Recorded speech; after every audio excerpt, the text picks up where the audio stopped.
Hi guys and welcome back. So I'm going to do a quick review on the new product from Kanger, the Nebox. This was actually sent to me from Cheeky Vapes, which is in North London, Tottenham. I'll put their details below. I'm going to have a quick look at it. I'm not going to run through all the features of it, i.e. temperature control. I'm going to have a look through the box and let you know what I think. And I think it's going to, offhand, I mean I've been using it for about a week now. And I think it's quite a good starter kit actually. A few pros, few cons, but we'll go down to the table, have a look at it, and then we'll come back up and I'll let you know what I think. See you in a sec. Okay, so this is the product. This is the Kanger Nebox. This is the red edition. Let's just take off this sleeve. As always, scratch panel just there. Various bits of information. Nothing really major. Get rid of that, and then that's the actual unit of what it looks like just there. Again, cardboard box, a few specs on the back just saying what it contains. So the coils that they've put in this now are redesigned, and they've actually called them SS OCC coils. So you do have a temperature controlled coil in there, and you have a normal coil and an RBA section too, which is always handy, and a few other little bits. Let's just have a look what's in the box. So that's where the unit would sit, and this, because I've been using it, this is the unit in question, just there. Alright, so just take that out of there, just take the lid off. Now it comes with lots of information here, scratch panels, check on their website, make sure it's authentic. Big instruction manual here. Wow. That is quite a big. So they give you information on the RBA section, on how to build it, how to take it apart. Little bits of information there of the parts that are involved, just there. And a few bits on the screen, just in case you don't know what they are. Now it's given us a little bit of a spec here, so it's given us a length of 58mm, width 22.8mm, height 86mm, and battery weight, suitable batteries. So this does take an 18650 battery, and the majority of the time this will come as an extra, so you'd have to purchase that battery separately. Let's just move that away. Now these stickers, I have not a clue what they're for. Right, give us this little user guide as well on soaking the coils, just getting them ready so you can vape on them. It's giving you the VG of juices and what settings they'd recommend for you. So 0.5 will run anything between 20 to 100 VG, but then the wattages does change there. And then it gives you one for the NI as well. And that's just different language. So this does come with a USB charger just there. I mean, I like to pop mine out and put them in a separate charger, but for a starter kit, for a newbie, this would be perfect. So you'd be able to just plug that in, plug it into a wall charger, and then you're pretty much ready to go. What else will come? That's got some spare coils and screws in there, Phillips screws for the RBA section. And they supply you some cotton as well, which is always handy. Now I know this is going out of focus because I think I'm moving way too fast. Now let's just empty this lot out. Now I have, as I said, I have been using this for a while, so all these coils have been used at the moment. So to start off with, I mean, it's very simple. The RBA section you'll see in a second, but you've got the blue ring, which is for your temperature control, and then you've got your red, which will be for your normal Kanthal coil. It'll tell you the ratings on there. Let's just see this. So this actually comes with a 0.5, which is rated 15 to 60 watts. Now the unit is it runs up to 60 watts. And then the temperature coil, which is a 0.14, and that's 15 to 50 watts. So that's just there. And as you can see, they've changed the design of them. These work very well, but I do think you can still use the original coils in these, but preferably you'd use the new style. So that's just there. 2 wicking holes, both exactly the same. It's literally just the material that's going to be slightly different. Air holes, both running the same size air holes, and there are 4 of them just there, which is nice, and I know you can buy them off the shelf, that's not a problem. And it does come with its own drip tip as well, which is just there, nice little black drip tip, little O-ring. But obviously you can use your own mouthpiece, which I have been as well. So that's that. Just get rid of these for you. Okay, back to the unit. So this is her. Doesn't come with this sticker on, this was just put on afterwards. But it's a nice looking unit, very nice to hold. And let's just go through a few features on this. Now you can see this one has been used, if it will focus eventually. There you go. Now you can see it is scratched, you know, it hasn't aged well considering. So you know this has been dropped a few times, still working. Just being a bit careless with it just to see how it holds up, and obviously where you're taking the batteries in and out, it's scratched the paintwork just off of there. But let's start from the top. So here we have a fingerprint magnet basically. So you've got this gloss black finish at the top here. You can see that's where your chimney piece comes through, and that's where you'd put your drip tip. Just like that, so you'd be able to use any drip tip. I have found that I'd need one slightly longer where my mouth or my chin keeps on hitting that, but other than that, nothing major. Just take that off for you. So that's that. Let's run our way down. So here is the tank. That's where you'd be able to see how much liquid is actually in here. Now this is a 10 ml capacity tank, which is great, you know, considering it's in the unit, so you haven't got a big massive tank that sits on top, which is good. So all built in, and this would be where you'd actually fill it up from. And now we actually get a chance to see the RBA section, exactly the same as the Kanger, the sub boxes or sub boxes, which is just there. So you just unscrew that, put the new one on, make sure you're filled up, which is very easy to fill. Hopefully you can see that. So you'll just be going up to the actual chimney piece just there, otherwise you'd have it come out the other end. So make sure it's filled up, make sure your coil is primed as well, and literally stick it back in. Thread's nice and smooth, haven't had a problem on this side of it. I have been having issues with the battery side of it. Just trying to get it in there is a bit difficult, and I'm not going to be able to open this by hand. So okay, so that's the piece that you'd actually put the coil into. Also, didn't mention, this is where the airflow comes in as well. So it's non-adjustable airflow, which is a shame because I actually like a looser draw from it. This is quite tight, but again, this is, I'd say it was a starter kit, so you know, ideal for somebody. So let's just close that, make sure that's closed, and then let's just open the battery side of it. Always good to have a coin to hand.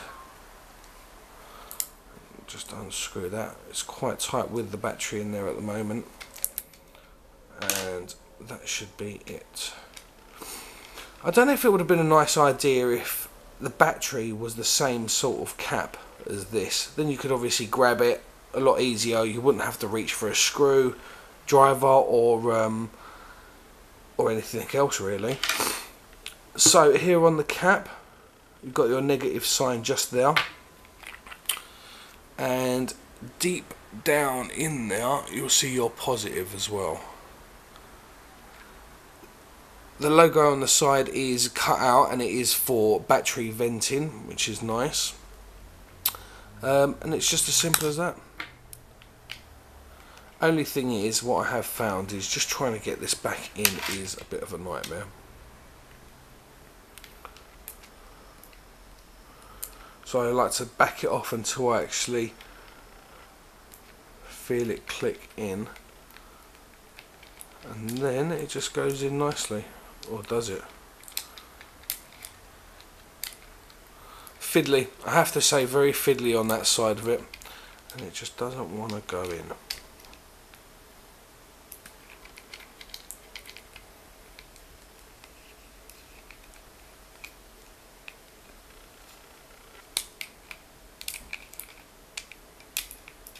It just is. I have to say, I do hate this. I think this is the worst bit about it. You know, you're always worried about cross-threading it and stuff like that, and it's just not a great idea, I don't think. Especially for a newbie. I mean, myself, I'm having difficulties with it, and I wouldn't consider myself a newbie at all.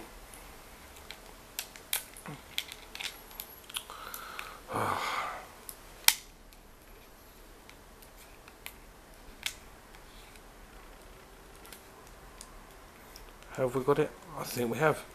So, you know, it isn't that easy. It could have been done a little better.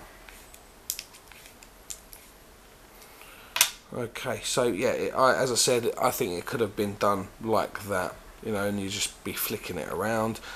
And that's it really on the bottom piece. So we'll work our way round. So now we've got the fire button, your charging port. As far as I'm aware, it's not upgradable just yet. You've got your up and down, or down and up, and then, as I said, your fire button. Screen just there. You do notice there's a battery gauge just there, which is good. And you've got TOF. It's not I mean, TOF is just temperature off, that's all it means. Then you've got your wattage, you've got your voltage of how much you're running or what's passing through, and then you've got your ohms, which is flashing at 9.99 at the moment for some reason, and is not firing. Very interesting. What I think I might do is just take this out. Now, I have had this happen to me before. I don't understand why it's actually doing that.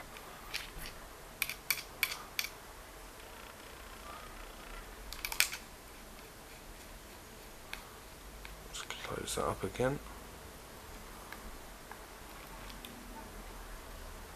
And it's flashing. And it's gone on to temperature.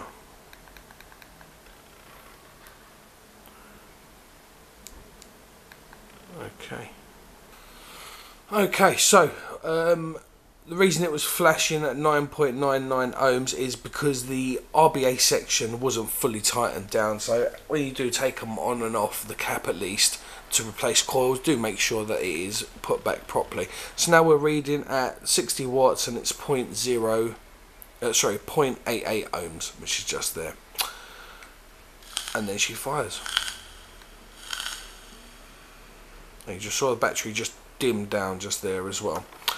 Okay, so this is the unit. Once it's filled up, your cap's on, battery's in place. It's the normal 5 to click on, but before we do, so that's in off position. If we hold down the plus and negative, it'll bring you into your menu settings. So this is where you'll be able to preset your coils, preset the temperature, or preset the voltage. Sorry, beg your pardon, the wattage. So, and then obviously if you leave it, it'll go back to normal screen. Click it, it will say off. 1, 2, 3, 4, 5, and then it will come back on. So there we are. And let's just bring this down, because I think 60 was a bit high. Now, as you can see, it goes down in 0.1 increments, but if you do hold it for longer, then it will start going down in 1 increments. So let's, if you see that, it's 0.7, 0.8, 0.9, 0.5, but if we actually hold it down, then it'll start jumping up a lot faster. Okay, and that's pretty much it. Other than that, you'd have a lock feature. If you hold all 3 buttons down together, it flashes, and then you won't be able to adjust your wattage, but you will be able to fire, which is just that. And then to take it off again, I assume it's the same. Yep. And then it'll fire again, but you're able to adjust it as well. So that's a great little feature.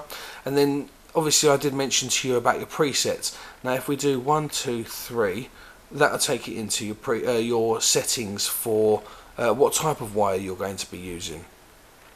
So you can use it in Ni 200, stainless steel I think it is, and normal, which is just there, and obviously exit, but we're using it on normal, and that's that. Really good starter kit, I have to say. I mean, I've got issues just because I'm a little bit, well, I like to think I'm a little bit more advanced, but we'll go through them now. And there is a lot of juice on here. Whew. No problem, let's just wipe that off. So I think that'll be pretty much it. Really quick rundown of it. Tank, tip, your buttons there, charger, how you'd fill it up, and your battery. And that is very simple and nice to hold as well. Fits in the pocket nice. So what we'll do now is go back up top, vape on it. I'll tell you what I think are the pros and cons, and I think it's time to wrap this up.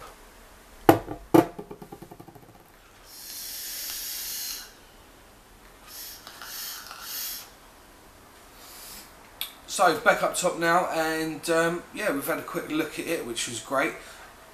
Now let's go through pros and cons on this unit. Pros, good starter kit. Nice to go out, take out with you if you're going out on a night out and you don't want too much fuss. You know, you've still got the RBA section in there, so you can choose what build you want in there. I mean, the unit's good. I do like it. Let's go back to cons actually. Right, cons: non-adjustable airflow. So for me personally, that's an issue. The battery bit of where you're actually got to take it out with a coin. If it was a lot easier, if there was like little marks on it, like the actual filling cap, that'd help loads really. Why it's not done, I don't know. Features on it are good. You know, it's a nice unit. I'd definitely recommend. Would I recommend this over the Nebox? The only reason I'd say, interesting one, the Nebox compared. No, I mean they're pretty much the same. You know, you've got less issues because obviously you've got a tank on top. I'd probably recommend this from now on. I do recommend the Nebox for starters. If you've just come off of an Ego stick, for instance. But I mean, this is a nice little unit. You know, just to go out with, just to put in your pocket, not have to worry about anything. It's a really handy unit. Obviously the battery is going to be draining a little bit more if you're on higher wattages, but you know, on a general, I think your liquid would last a lot longer than what the battery would. But other than that, I think it's a great option to go for really. Whether or not this has a pass-through, I'm not 100%, I haven't tried it. Other than that, I mean, let's just show you that the airflow is coming in through the bottom. So as you see, it's coming out of the bottom. I can't take too much of a drag off of it, but it produces nice flavour and quite a bit of vapour as well. The only other issue that I'm having is I keep on finding myself holding it like that, which means I'm blocking the air hole. So I'm having to adjust it. So I think that's just because I've got bigger hands and the unit's quite small really. And I know it lets in a little bit of air from around the tank. So, you know, if you have got it gripped like that, you are stopping a little bit of airflow, and definitely you'll be stopping a lot of airflow that way.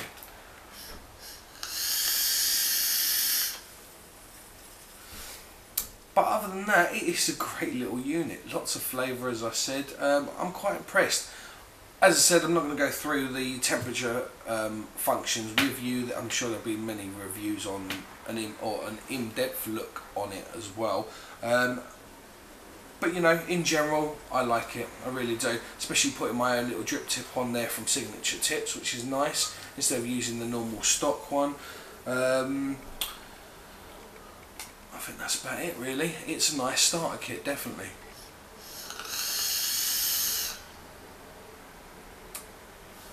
Would be nice if I had a bit more airflow or an airflow option, but in general, Nice little unit, well done Kanger. And hopefully we'll see a lot more of these type of units for starters, and maybe something with a bit more airflow, so I'd enjoy it personally as well. But other than that, thank you for joining me again, and I'll see you soon.